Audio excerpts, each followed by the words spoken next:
Hey guys, how's it going? Guilty Gear Strive 2.0 has just released today. So first off, let's grab the patch notes and look over those real fast. Alright, battle adjustments. Overall battle direction. Across the past updates, there has been a steady expansion of offensive options and potential combos, meaning that more situations could cause a single hit or counter hit to lead into heavy damage. As a result, this made it often the case where a single interaction could largely determine the rest of the developments in the match. In 2.0, we aim to adjust the battle balance by reevaluating offense and defense to strike a better balance between risk and reward. These adjustments do not aim simply to tone down damage, but to make it clear what actions will have a greater effect in different situations, creating a flow of battle where players can gradually turn the tides to their advantage over multiple interactions. Alright, so they don't want Slayer nuking you from 90% anymore. Got you. No, it's not just Slayer. It's not just Slayer. It's always been a very high damage game. For these reasons, the adjustments include many changes to make it more challenging to gain major rewards from actions. This includes increasing damage proration, consolidating of startup frames, adjusting the state after invincible moves, limiting the return on Roman cancel, and more. As a result, the changes may seem more restrictive than before from both a game mechanic and character perspective. The intention is to prevent the baseline from rising further, creating a clear standard for future battle balance. We expect that the overall flow of battle going forward will take shape with the balance of risk and reward established in this version as the core. Okay, so they're trying to just like flatten the power floor here. We have reassessed the ease of converting into combos. Previously, it was common to see long-range pokes as well as overheads and lows lead into combos dealing heavy damage. With this adjustment, we have limited the reward possible so that the value of the hit corresponds to the situation. On the other hand, we have ensured that combos requiring taking risks or making preparations to land will be suitably rewarding, such as actions that require you to enter close range, set up projectiles, use character-unique gauges, or spend tension gauge. Our intention is not to make combos themselves weaker, but rather to make it clear what kind of situations can lead to major benefits.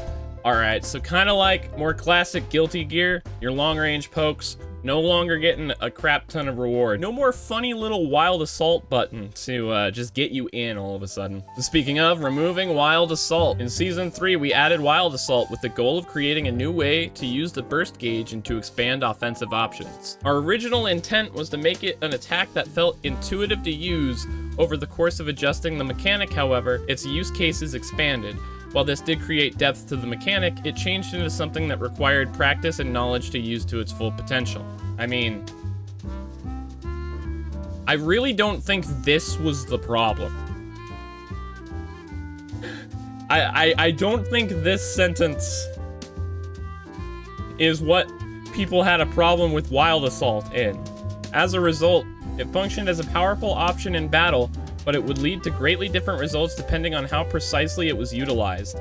Combined with its powerful potential to extend offense, it would create situations that were very challenging for the defender to handle. In alignment with our intention to emphasize a clear shift between offense and defense in the battle balance, we decided to remove Wild Assault from this version after reevaluating its place in the game. Counter Blitz. We have added Counter Blitz as a new way to utilize the burst gauge. This can be activated during the slowdown effect after a counter hit at the cost of 50% of the burst gauge. It performs a unique attack. If the final hit of the attack hits when the opponent is near the corner, it triggers wall break. This does not trigger from counter hits of jabs such as punch or kick, special moves, or any normals that cannot be cancelled. The forward plus D during counter hit. This mechanic is tied directly to a counter hit as the trigger, making it an intuitive way to continue your attack. While easy to start using at any play level, it is also not something that absolutely needs to be incorporated into your play. We also expect it to provide more factors to weigh for players who value battle strategy and management of the burst gauge. It will serve as a means of rewarding decision-making based on the situation rather than one-sidedly making offense stronger. Okay, I need to look at this because I saw that like 10-minute video of footage that they posted the other day, and Soul did it, and it looked like it did not have very good reward. So let me see here.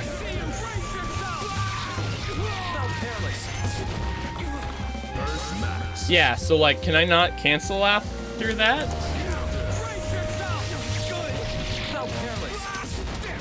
I can't do anything out of it, okay? Say I have no meter.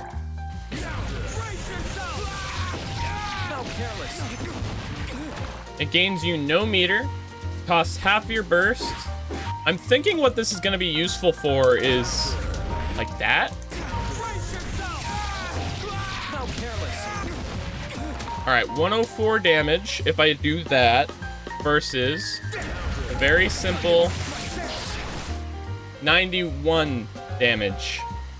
I mean, I guess it gives you a little bit of damage, but that does not seem very good. Damage state hurt boxes. We have revised the hurt boxes of all characters when they are in the damage state or blocking.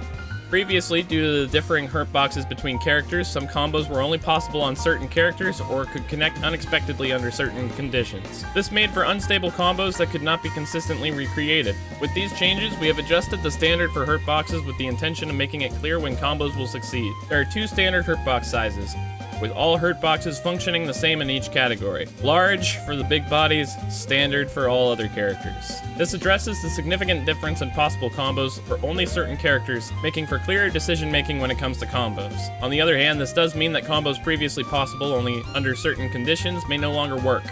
This change prioritizes the stability and reproducibility of combos. We have made the same adjustments to the hurt boxes when performing actions such as dashing, backdashing, or air dashing, in addition to blocking and taking damage. I don't know about this one. I mean, like, on the one hand, I remember back in the day having to do just a full separate suite of combos against Makoto in Blaze Blue. But on the other hand, I love character-specific combos. I don't do them a whole lot, but they're pretty great variety for the game. Hitboxes. We have added new attack hitboxes that only hit when the opponent is taking damage or blocking, hereon referred to as follow-up hitboxes. Previously, in order to stabilize combos, we would sometimes need to improve the hitboxes of the attacks themselves. This could have an effect on the move's properties as a poke in neutral or as an anti-air as well. With this adjustment, we have added follow-up hitboxes to certain moves that only activate when the opponent takes damage or blocks. The aim is to have a way to improve the stability of combos while minimizing the effect on neutral. This makes the conditions for combos and strings clear without making major adjustments to moves' properties in neutral. For close slash, we have changed part of the high altitude hitboxes to follow-up hitboxes. So like, Slayer and Milia close slash, are they less potent anti-airs? This makes it harder to use close slash as an anti-air. I literally just needed to read an extra line, monkey. Close slash had different anti-air potential for each character, and it resulted in very high reward upon a successful anti-air. This adjustment helps it match the intended role of the move. All right, we're looking at that. We're looking at that right now. All right, that would have gotten us killed last patch.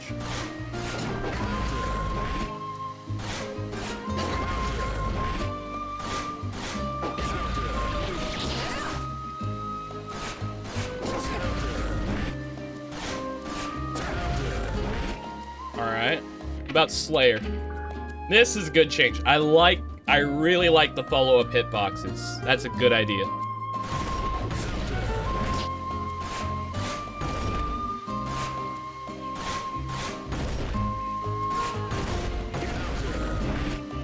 It's beautiful. It's beautiful. I love it. Okay. Psych Burst and Deflect Shield commands. We have revised the command inputs for Psych Burst and Deflect Shield. Previously, Deflect Shield would sometimes activate unintentionally when attempting to perform a throw. I hated that. This change aims to prevent accidental inputs, making the intent behind the input clear. Psych Burst is now D plus S or D plus HS specifically. Deflect Shield is now back plus D plus P or back plus D plus K. Okay. The direction can be 1 or 7. Creating clearly distinct commands also makes it more consistent to input when a fast reaction is required. We are also aware that players used to the original controls will need to adjust their sense for the inputs. We have decided on this change out of consideration for the button placement on various controllers and how it could interact with defensive actions. We will keep track of the changes in the actual match environment as we consider future balance adjustments. Gold Burst. We've revised the input buffer upon wake up so that Blue Psych Burst will not activate if the input is performed within 4 frames directly before waking up. Okay, so they made Wake Up Gold Burst easier. If you input Psych Burst during this time window, you will perform a Gold Psych Burst directly upon Wake Up. This change makes it more consistent to perform a Gold Psych Burst as an option on Wake Up. On the other hand, we have decreased the knockback distance of Psych Burst on block, regardless of the situation during activation. This creates less distance with the opponent, making it more likely for the offense and defense turns to switch. These adjustments intend to make it more consistent to perform without greatly increasing the benefit. This follows a more defined balance of risk-reward. PRC works as a way to create advantageous situations while limiting the opponent's ability to punish you. However, it made it possible to deal extremely high damage upon a successful read from an advantageous situation, forcing the defending player to make highly risky choices. We've adjusted it so that when Purple Roman Cancel is used while the opponent is not taking damage, damage proration is applied for a set duration afterwards. This proration does not apply in situations where the opponent is already taking damage, such as combos. This limits the damage possible when using Purple Roman Cancel to set up frame traps or mix-up, but it still functions as a means to create an advantageous situation as it did before. Okay. Throw offense and defense. When used with tension gauge accumulated, throw was not only an effective defensive option, but... Oh, right, yeah, you can't PRC throw anymore. These adjustments now make it impossible to Roman Cancel a throw on whiff to reduce risk for the player using the throw.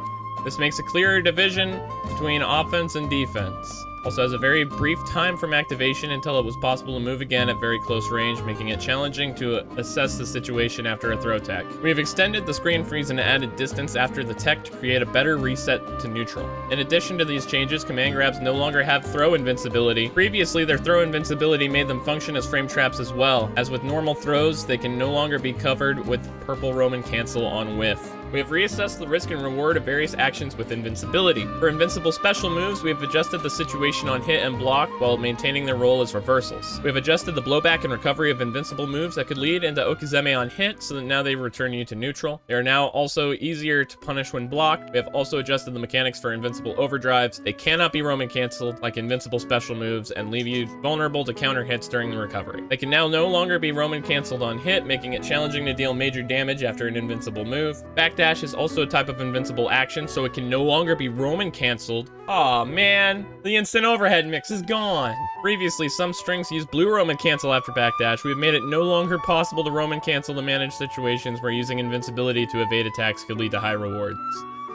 I'm sad. My instant overhead. Faultless defense. We've revised the input mechanics. Previously, inputting 2 attack buttons simultaneously when you had no tension gauge would perform an unintended normal move. With these adjustments, inputting FD will now result in the blocking animation even if you have no tension. When you have no tension gauge, it will not result in the additional knockback and chip damage nullification unique to Faultless Defense. In certain instances where activation could be delayed using Faultless Defense, such as the forced end of Nagoriyuki's Blood Rage and Abba's Jealousy Rage, the mechanics have been adjusted so they can no longer be delayed. Oh, okay. Wall Break and Positive Bonus. Previously, it was possible for characters with powerful mix-up to maintain their offense in a way that was very challenging to handle for the defender after triggering a wall stick. Oh, did they kill Wall Slump? We made adjustments so that even if wall stick is triggered with grounded damage, they perform a tech at the same time. Yup. We've also revised the mechanics for Positive Bonus. There's a penalty making players gain less tension gauge for a set duration after using an overdrive or Roman cancel. Previously, this penalty duration was shortened during Positive Bonus. The shortened duration no longer applies. This means that the penalty tension gauge gain now applies as normal after the affected actions, even during Positive Bonus. This makes the move chosen to trigger Wall Break an important decision when looking to gain tension gauge. Low profiles. Previously, some crouching kick attacks could be used to evade attacks due to the low profile stance they triggered. This created great variation in characters' abilities to intercept certain strings. As of this adjustment, the crouching kick attacks with low profile have had their hitboxes extended upwards so they no longer count as low profile. We have also revised the damage dealt by attacks that move forward while in a low profile stance, as they provided high benefit at low risk. In addition to high damage proration, they now have added combo blowback proration to make it harder to extend combos. These changes aim to even out the outlier situations created by the difference in character stances. There is a single interaction that has instantly come to mind, and if this is a thing, I will be split. On the one hand, it's a major annoyance gone from the matchup. On the other hand, this is kind of his thing. He's always had it. You can't just take away a man's low-profile 2K like that. Whoa.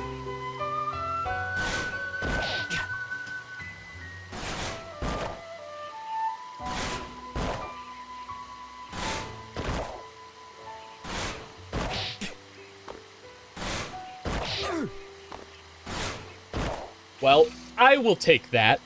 I will take that, but F's in the chat for the Axel mains. I'm sorry you lost your cool toy. We have reevaluated damage proration for moves that are easy to connect with and can begin combos. Previously, it was possible to deal major damage from moves that are relatively easy to hit with. With these changes, we have set high damage proration for such moves to limit the benefit from them. This applies to the following types of normal and special moves: lunging, overhead, projectiles, standing punch, crouching punch, and low-profile lunging moves. So like Stun Dipper. Moves with fast startup. Previously, there was a difference in the startup speed of the fastest attack for different characters. There was a great difference between characters with a 4-frame startup move and those without it when it came to punishing or interrupting the opponent. In order to align the conditions for success with these situations, we have set the fastest move for all characters to 5 frames. Aligning the startup frames creates a clearer baseline for decision making when it comes to punishing and interrupting. Yeah.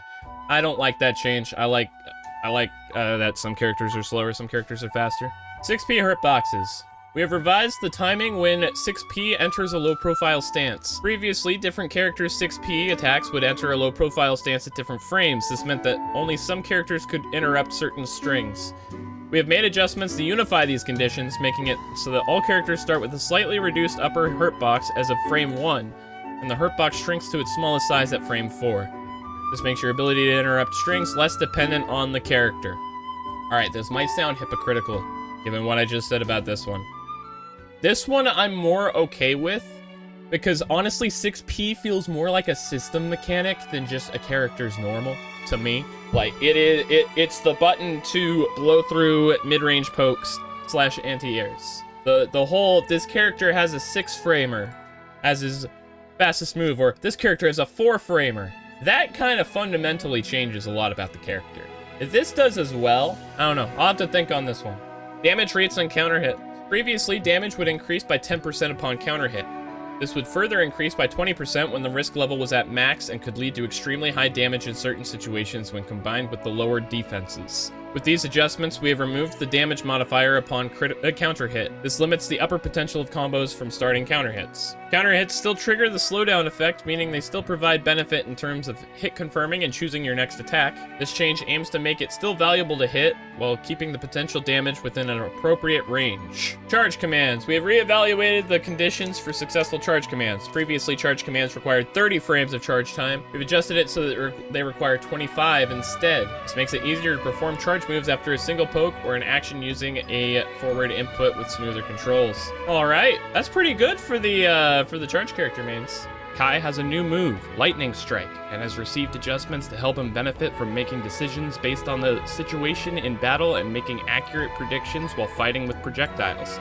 On the other hand, moves such as his S attacks and Stun Dipper, which were challenging to counter in neutral, have been tuned down. Lightning Strike creates a bolt of lightning in the position of another projectile, such as Stun Edge. This can hit the opponent when they attempt to jump over or cross under your projectiles. You can use this to limit the opponent's movements by switching up between making the opponent simply block the projectile or following up with Lightning Strike. By activating it after confirming a Stun Edge hit, you can close distance while applying Shock State. Bar Slash and Crouching S have fast recovery despite their long range, making them extremely safe options in neutral.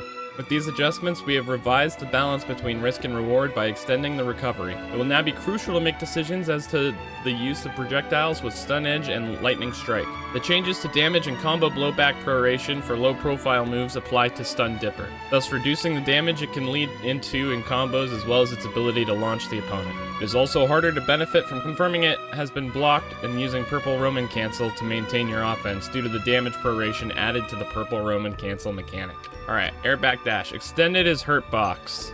Close S. Changed attack hitboxes above a certain height into follow-up hitboxes. Bar Slash. Recovery changed from 16 frames to 20 frames. Frame advantage on block changed from -5 to -9. 2S. Recovery changed from 20 frames to 24 frames, making it -12. Stun Edge can now be followed up by Lightning Strike. Reduced horizontal blowback on air hit. Charged Stun Edge. Same deal except they expanded the hitbox backward instead of reducing the blowback. DI Stun Edge. Hit stop changed from 15 frames to 11 frames. Frame advantage on block at point blank range changed from +82 to +62. Crippling. How am I going to deal only having 62 plus frames on my pressure? Like, this is disgusting, Arxis. I cannot believe you've neutered my boy like this. I will be sending angry emails. Lightning Strike. Added. Stun Dipper. Hitbox adjustment. Added a follow-up hitbox to the upper part of the second hit's hitbox. Buddha Arc during Dragon install. Increased knockback on hit for the final hit. S Vapor Thrust. Counter hit effect removed. S Vapor Thrust ground version. Landing recovery changed from 12 frames to 20 frames. Frame advantage on hit changed from plus 22 to plus 6. Frame advantage on block changed from minus 33 to minus 41. Increased horizontal blowback, decreased launch height. And during shock state as decreased launch height. Ride the Lightning, all versions. The character is in a counter state until the end of the recovery, can no longer roam and cancel. So, this is an interesting patch so far, I have to say. Parts of it I really like, parts of it I really don't agree with. I'm not a big fan of making supers non-RCable. I have always been of the opinion that if you're gonna spend your whole bar in one interaction, then go ahead, and it should be it should be pretty powerful. And then the homogenization of the startup frames of jabs, don't quite like that, I must say. I do like that people have new moves. I am interested to see how the game does with lower damage overall. That's gonna be pretty cool. That's going to be the end of this video. I really hope you enjoyed it. This patch is looking like it's going to be really sick, so make sure to stay tuned for more Strive and 2XKO content on the channel. I will see you guys next time. Peace out.